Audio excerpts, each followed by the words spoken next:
Passenger.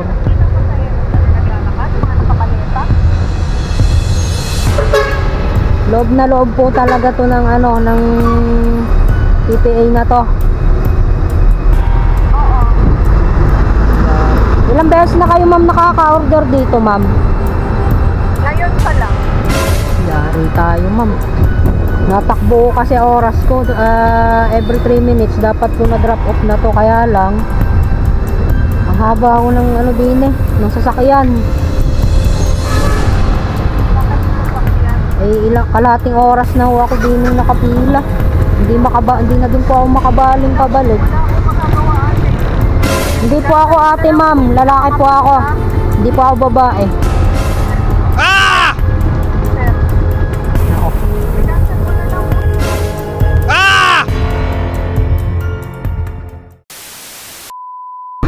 Okay, nakuha ko na mga tol.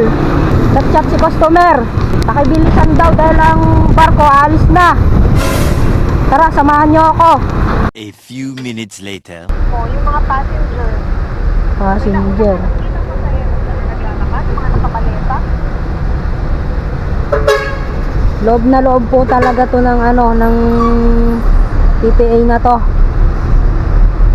Oo.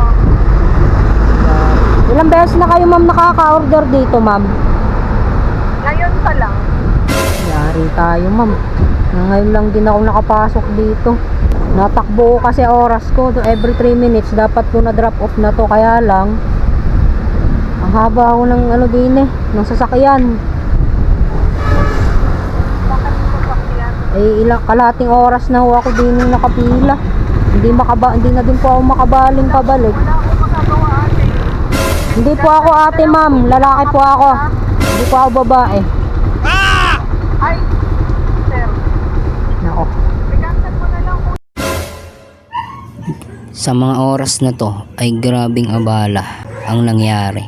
At merong Coast Guard na naikwento ko yung nangyari at binili na lang niya yung 2 items dahil bale 3 items to at yung isang malaking cake ay ibinalik ko na sa vendor. 1 hour later. Okay.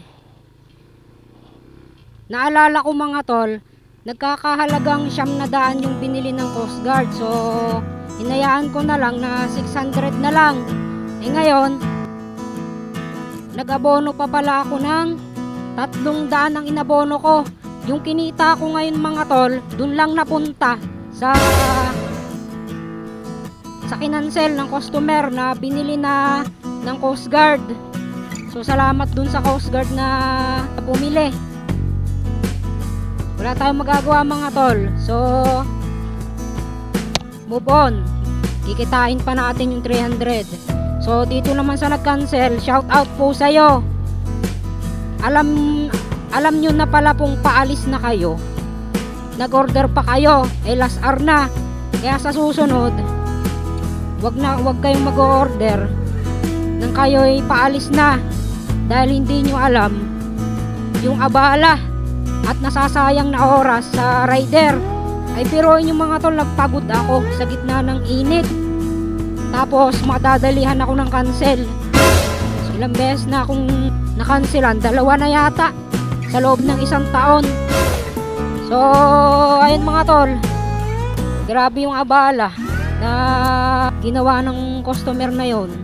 Pero okay lang, si Lord na bahala sa kanila. So dito ko natatapusin ang vlog na to mga tol. Salamat sa inyong pagsama. From JR Adventure, peace out and God bless.